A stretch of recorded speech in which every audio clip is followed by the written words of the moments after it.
4 carats. Don't tear it. More carats. Where's Garrett? Vegetables.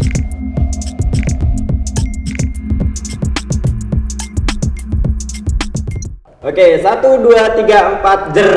Kembali lagi di podcast SMP WKA.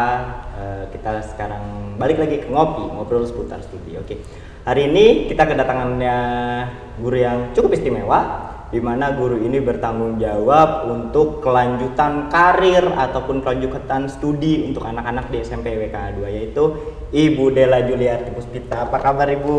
Halo. Kita lihat. Oke. Assalamualaikum Pak Ade. Waalaikumsalam. Gimana kabarnya Pak? Sehat? Alhamdulillah baik. Ibu gimana kabarnya? Sehat. Alhamdulillah. Oke. Hari ini kita akan membahas tentang apa ya Bu ya?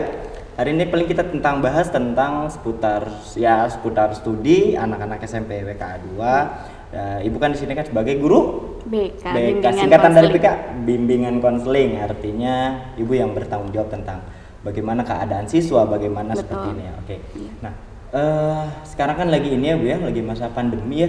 Dari Ibu sendiri ada nggak sih Bu kesulitan di pandemi ini untuk mengawasi anak-anak? Iya, tentunya ada beberapa hal yang menjadi kendala guru BK, wali kelas, dan guru-guru mata pelajaran lainnya, di mana ketika siswa-siswa sekarang kan yang namanya daring membutuhkan kuota ya Pak. Nah, di situ mungkin kendala anak-anak banyak yang sulit memiliki kuota. Kemudian yaitu dalam penanganannya pun jadi terhambat juga. Iya. Karena memang terasa juga ya Bu ya, Iya. untuk gurunya, untuk muridnya benar-benar terasa bahwa pandemi ini ya benar-benar menghalangi jarak segala macam ya Bu ya. Oke. Dari Ibu sendiri SMP WK ini kan sudah ada alumni ya, karena ini bukan angkatan Iya, betul. pertama, sudah ada alumni. Nah, apa Bu sebutannya itu? Jenjang karir apa namanya sebutannya? Bimbingan karir. Bimbingan karir. Oke. Dari Ibu sendiri untuk bimbingan karir, apa sih yang disebut bimbingan karir dan seperti apa sih gambaran bimbingan karir yang digagas oleh Ibu Della seperti itu? Oke, jadi untuk bimbingan karir yang ada di bimbingan konseling itu tentunya membahas tentang kelanjutan studi anak-anak ya. Studi anak-anak, iya. oke. Mau SMA ataupun SMK. Jadi di sini saya selaku guru BK memberikan informasi bagaimana cara pemilihan SMA atau SMK yang tepat gitu. Tentunya kan harus sesuai dengan kemampuan, bakat, minatnya anak-anak ya. Kemudian pertama informasi, yang kedua mungkin ada layanan konsultasi. Layanan konsultasi. Berarti anak-anak boleh curhat? Boleh, tentu iya, aja oke. boleh. Soalnya dulu waktu saya, mungkin Ibu pun merasakan ya, ketika sekolah yang dinamakan guru BK atau guru BP itu berarti adalah ruangan isolasi. Iya, Ya kan, iya, ruangan betul, isolasi yang benar-benar diawasi, dan akhirnya kita diberikan ya wejangan-wejangan ya, hingga akhirnya ruangan BK atau BP itu disebutkan ruangan horor gitu. Berarti kan Iya. kalau sekarang mindsetnya udah berubah ya Bu ya? Iya, Oke. tentunya udah berubah. Jadi ruang BK itu bukan hanya mendatangkan siswa-siswa yang bermasalah aja, enggak Pak. Oke. Ya, jadi anak-anak yang mungkin bingung dengan bagaimana dia mengambil keputusan, nah itu bisa datang ke guru BK. Jadi ruang BK, guru BK itu Iya, bukan tempatnya masalah semua kok gitu, bukan tempatnya anak-anak yang bermasalah aja, tapi anak-anak yang mungkin sedang dilema, apalagi anak-anak SMP kan masih masa-masanya labil ya Pak. Mereka membutuhkan sosok yang mungkin bisa mendengarkan bagaimana keluh kesahnya mereka gitu. Nah, di sini fungsinya guru BK. Oh, berarti sekarang memang mindset tentang guru BK, guru BP itu sudah berubah ya, Iya, dari sudah zaman mulai berubah ya. zaman saya sekolah kayaknya. Nggak tahu zaman Ibu. Oke. Sebelum kan ada yang dinamakan tadi apa? Bimbingan karir. Bimbingan karir. Nah, tentunya ketika Ibu melakukan bimbingan karir ada nih yang dinamakan treatment. Iya. Treatment untuk bagaimana sih anak-anak ini kita arahkan sesuai dengan tadi yang disebutkan minat bakat. Nah, treatment apa yang Ibu lakukan untuk di SMP WK itu? Kalau treatment dari sebelum ujian sekolah itu saya biasanya hanya memberikan layanan informasi aja ke Layanan anak-anak. informasi, Iya, oke. berupa tentang SMA SMK, apa aja perbedaan di SMA dan SMK, kemudian bagaimana cara pemilihan studi lanjutan yang baik gitu, yang sesuai dengan kemampuan minat dan bakatnya. Nah, untuk setelah ujian sekolah ini kan anak-anak udah mulai free ya. Sebentar, pelan-pelan. Oh, iya. Pelan-pelan. Nggak usah terburu-buru karena ibu bukan sedang mempromosikan perumahan klaster. Oh, iya, Ini baik. pelan-pelan aja, santai aja, santai. Kita nggak Baik, baik. tanda tangannya masih jauh kok. Oh, iya, tenang aja, baik, baik, tenang aja. baik. Ya, lanjut. Iya, jadi apa? Kan lupa. Tadi sampai mana ya, Pak? Sampai informasi, memberikan pusat informasi kepada Iya, anak-anak. informasi. Nah, setelah ujian sekolah, sekarang kan anak-anak udah mulai berkurang ya kesibukannya karena ujian-ujian udah selesai semua. Jadi saya memberikan layanan konsultasi. Konsultasinya itu boleh individu maupun per grup. Misalnya teman-teman, grup, iya, oke. misalnya anak-anak dalam sekelas ini kan biasanya kita lebih dekat beberapa orang, itu kan pasti ada ya, biasanya seperti itu ya Pak. Nah itu bisa juga. Misalnya mereka dekat sama berlima A, B, C dan D dan E gitu. Mau konsultasi bareng-bareng bisa. Jadi konseling kelompok namanya. Konseling kelompok. Terus Iya. selain itu? Selain itu treatmentnya? individu bisa. Nanti akan ada tes minat bakat, tes kepribadian juga. Tapi tetap aja ya yang yang sepenuhnya mengetahui diri kita ya hanya diri kita sendiri. Betul, ya Pak. betul. Kita hanya memfasilitasi aja paling berupa yaitu aplikasi untuk menentukan apa sih kepribadiannya, apa sih minatnya gitu. Kalau bakat itu kan ini ya, dari IQ ya biasanya keluar. Berarti memang kita sebagai pihak sekolah dan sebagai guru BK, ibu memfasilitasi untuk anak-anak. Ayo kita berubah, ibu membuka jalan untuk anak-anak karena pada dasarnya kan everybody has change kan, Iya, semua bisa betul. berubah. Nah, Betul. cuman balik lagi kan kepada anak-anak bagaimana mereka sejauh mana mereka untuk mau berubah segala macam. Iya, seperti itu. betul. Selain itu Bu, treatment kan tadi kan ada treatment individu, treatment kelompok segala macam dan ada tes apa? Tes minat Tes minat dan bakat kepribadian. Nah, kalau setiap harinya gitu, ketika anak-anak bersekolah, kalau misalkan ini ada nggak treatment yang ibu lakukan? Ya itu paling konsultasi individu, kelompok, ataupun kita biasanya waktu tatap muka itu diskusi di kelas. Diskusi di kelas. Iya, oke. mau masuk mana mereka nanti cari tahu informasi di sekolah dan jurusan yang dia minati itu ada atau tidak gitu. Oke. Kalau seperti itu berarti ibu tahu dong Bu, kayak misalkan informasi kayak jalur masuk nih, ya kan? Iya. Karena kan makin sini kalau saya dulu ketika masuk SMA ya udah daftar ke sekolah nggak ada jalur ini gitu. Nah, Iya. kayaknya sekarang itu apalagi untuk di DKI Jakarta ya, untuk di DKI Jakarta jalur masuk untuk SMA aja belum tahap perguruan tinggi nih. Baru SMA aja jalur masuknya tuh udah banyak banget dan Iya. beberapa kali juga itu yang menjadi hot new berita panas gitu tentang jalur masuk segala macam gitu. Nah, jalur masuk apa aja sih yang memang bisa anak-anak tempuh untuk masuk ke SMA IPN mereka? Umumnya itu ada 3 jalur seleksi masuk ya. Oke. Yang pertama itu ada jalur afirmasi. Afirmasi. Afirmasi itu untuk anak-anak pemegang kartu KJP. KJP. Iya. Oke. Kemudian yang kedua ada jalur prestasi. Prestasi itu dibagi 2, prestasi akademik dan non akademik. Kalau prestasi akademik itu yang dilihat dari apa? Dari nilai raport semester 1 sampai 5. Nah, kemudian prestasi non akademiknya itu dari prestasi-prestasi apa yang pernah diraih selama di sekolah. Contohnya kayak olahraga. Tahun kemarin ada itu namanya Fania. Nah, dia itu berbakat di bidang olahraga. Jadi jalur masuknya itu prestasi non akademik itu dengan mengumpulkan berbagai sertifikat yang pernah dia dapatkan.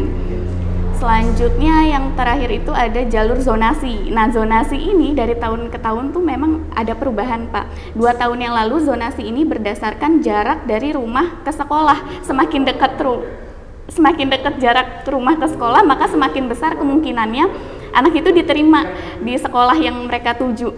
Nah, kalau tahun kemarin itu zonasi itu berdasarkan usia, Pak. Bisa dikatakan kalau kata anak-anak ya, bisa dikatakan zonasi tahun kemarin itu semakin tua anaknya semakin besar kemungkinan diterima di Oke. SMA SMK negeri begitu. Berarti jalur zonasi ini yang cukup jadi perbincangan lah ya di halayak Iya. ramai karena pada kayak misalkan ada anak yang pengen sekolah di SMA yang dikatakan SMA unggulan, cuman dia tidak masuk ke dalam zonasi di SMA tersebut, akhirnya masuk ke sekolah-sekolah yang memang ada di zonasi seperti itu. Nah, menurut ibu sendiri dengan sistem-sistem seperti ini ada nggak sih Bu kayak efek dari penerimaan penerimaan siswa baru itu gitu loh. Jadi kan tadi ada sistem zonasi, afirmasi segala macam. Nah, dari ketiga jalur masuk itu ada nggak sih Bu efek yang untuk anak-anak menjadi semangat ataupun bahkan anak-anak saya belum cukup umur nih, katakan kayak gitu kan, karena tadi semakin tua dia bisa masuk negeri, berarti kan bisa masuk negeri karena tua gitu. Tapi tetap ada batas maksimalnya. Ya pasti ada batas maksimal. Ada nggak sih Bu dampak dari yang Ibu temukan kepada anak-anak bahwa sistem-sistem seperti ini tuh berdampak, apalagi secara psikologis ya, berdampak pada anak-anak? Iya, berdampak sih mungkin iya, pasti berdampak. Jadi sebelum mereka memilih sekolah, mereka udah mungkin punya perasaan ya, merasa dirinya bahwa usia saya masih belum cukup. Iya, belum cukup 18 gitu. Plus. Kayaknya jadi lebih pesimis anak-anak tuh sekarang. Kayaknya saya nggak bakalan bisa masuk SMA SMK negeri karena usia saya masih kurang dari 15 tahun 15 tahun minimal. Iya. Jadi ya itu, anak jadi mulai pesimis. Sebetulnya ya kita masih bisa berusaha di jalur masuk lain, seperti kan ada afirmasi. Kalau afirmasi nggak masuk, kita bisa berjuang di seleksi yang kedua itu zonasi, kalau nggak salah yang kedua zonasi itu kita berjuang di umur kan ya Pak.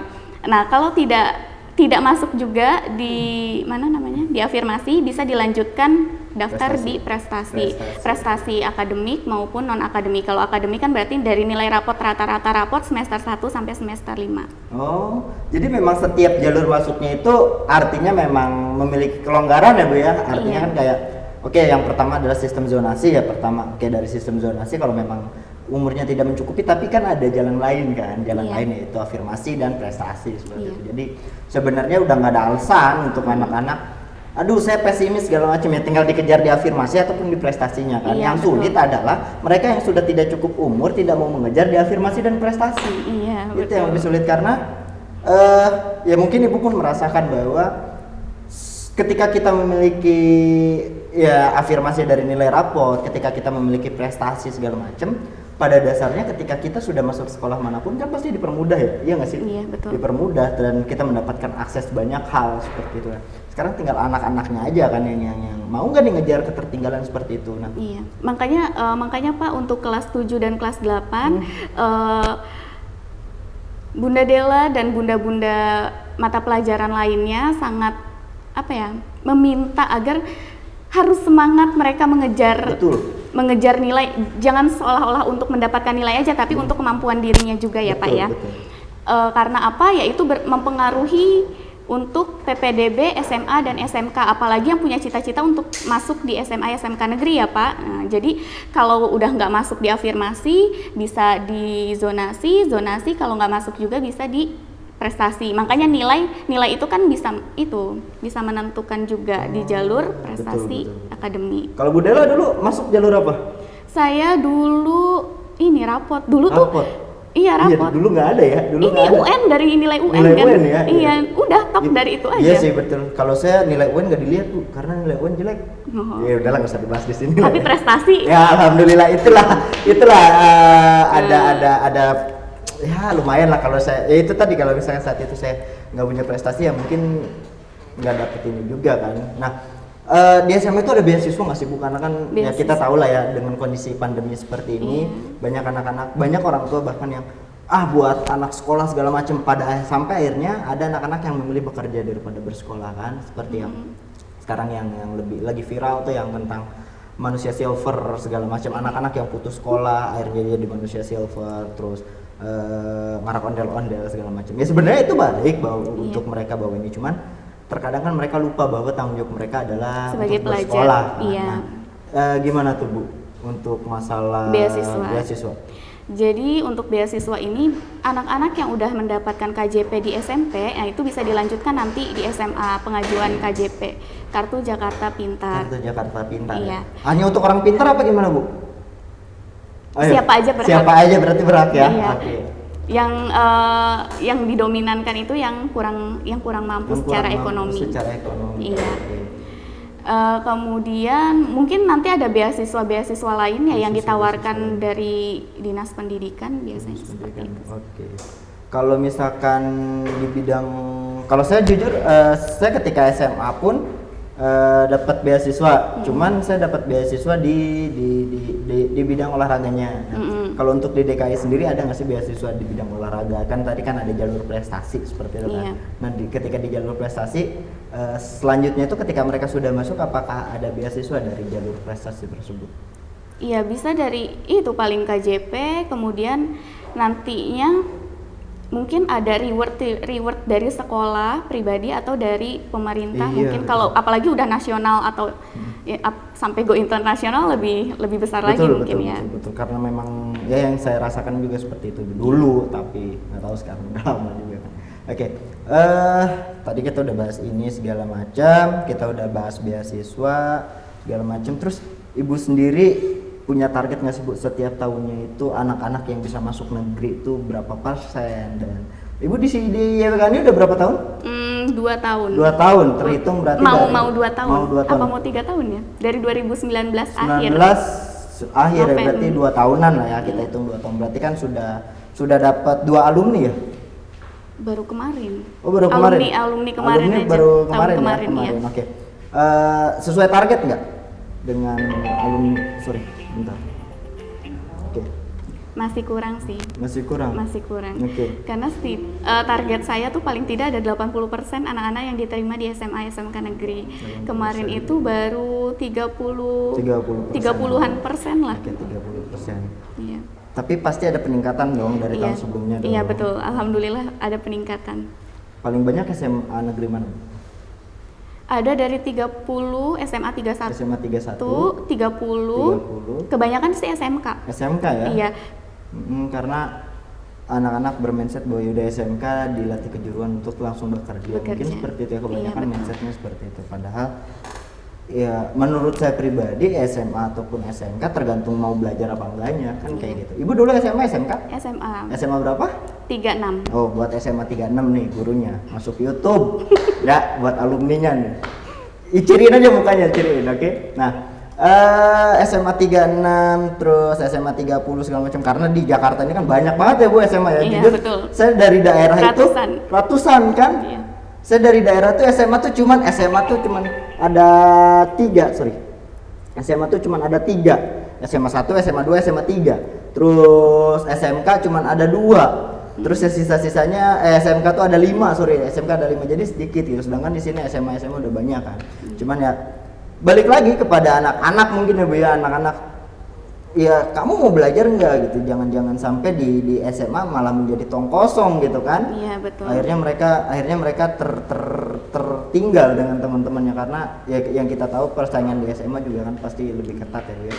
Nah setelah mereka masuk SMA atau SMK ada tindak lanjut nggak dari Ibu untuk pengawasan, untuk kayak tadi jenjang karir Iya.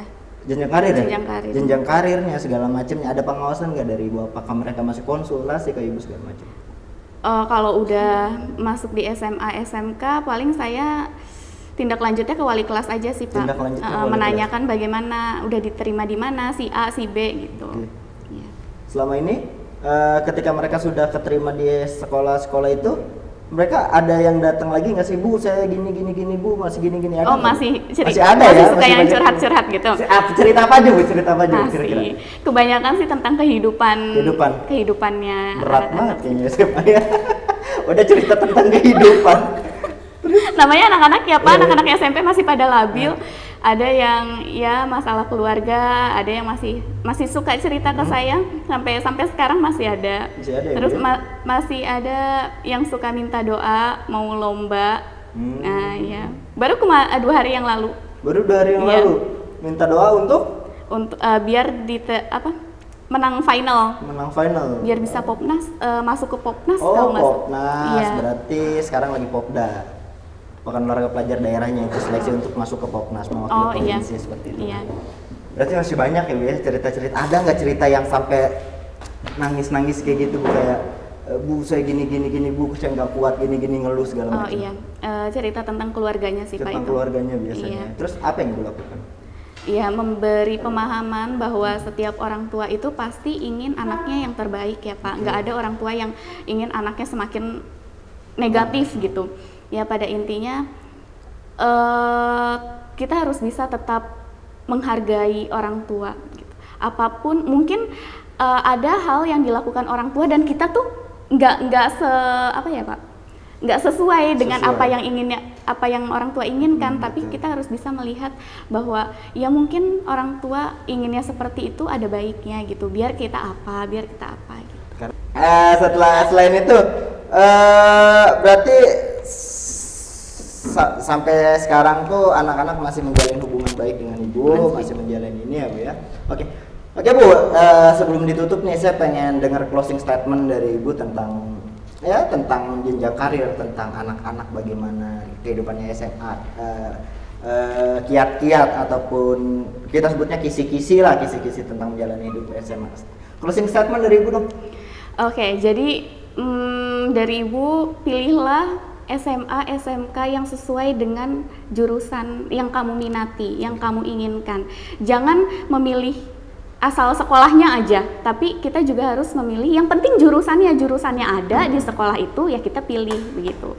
Oke, jadi memang jangan sekolahnya. Jangan sekolahnya aja ya. Iya, tapi jurusan juga, itu oke. yang lebih penting. Oke, jurusan itu yang lebih penting karena kalau misalkan cuman saya pengen SMK tapi nggak tahu mau masuk jurusan apa, akhirnya setelah masuk ke otomotif tapi ternyata dia nggak suka mesin kan repot juga ya. Jadi memang harus dipelajari dulu jurusannya dan minat bakatnya seperti apa. Kalian hanya main celah sana main celah sini, tidak ada perubahan dari SMP. Oke? Cukup sekian dari ngopi hari ini, ngobrol seputar studi hari ini dengan Bunda Della tentang bimbingan konselingnya. Semoga teman-teman yang nonton ini juga bisa mendapatkan sesuatu yang bahkan sangat bisa mendapatkan sesuatu yang bermanfaat ya dari ngobrolan ini. Oke? Kita kembali lagi di lain kesempatan dengan narasumber yang lainnya. Ingat pesan Ibu, jaga protokol, tetap atuhi protokol kesehatan. Kita tetap jaga 3M, lakukan 3M, memakai masker, mencuci tangan dan menjaga jarak. Jadi salam sehat, salam sejahtera dan di rumah aja. Dadah. Ibu jangan kaku. Nah. Dadah please. More carrots. Don't tear it. More carrots. Where's Garrett?